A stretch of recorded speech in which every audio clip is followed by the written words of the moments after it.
he made up for in courage. We're about 10 seconds out. How this is going to work is I'm just going to say hello and we'll start talking, okay? Just like you just were. Okay. Okay. Thank you. Here we go.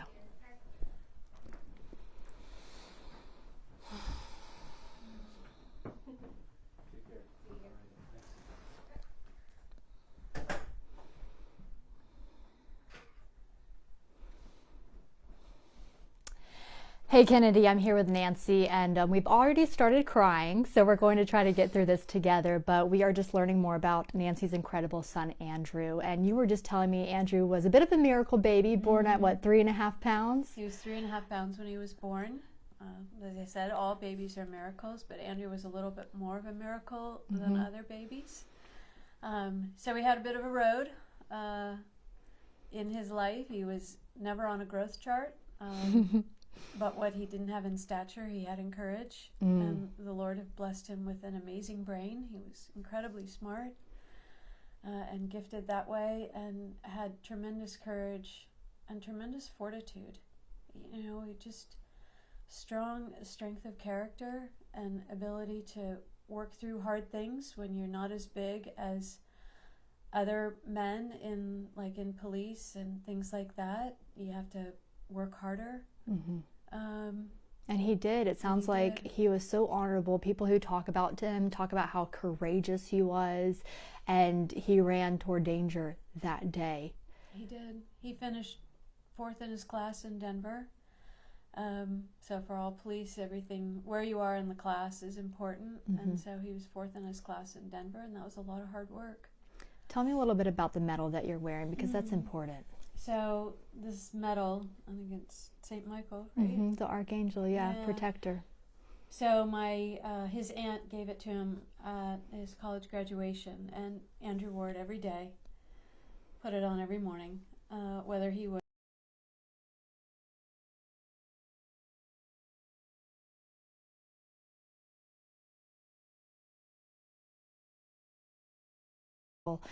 It's a lot for you to take on. How are you making it through these past few days? By the grace of God. Only by the grace of God. What does it mean to see all the memorials that people have come out? I know you were there Sunday, just taking a look at that. How are you processing all of that? Does that help you heal? It is incredible to see how many people who knew Andrew, and most of them probably didn't know Andrew, never met him or anything, to take the time to come, to put things. From what I understand, the memorial's grown since Sunday, and little kids have drawn pictures, and there's more flowers, there's cards, and all of that, and it's incredible. Businesses want to donate things, they want to raise funds. It's amazing. It really is incredible, overwhelming.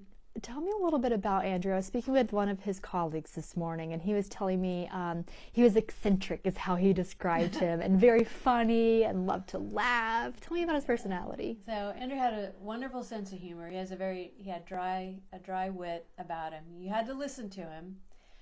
He was not an outgoing person. He was more on the quiet side.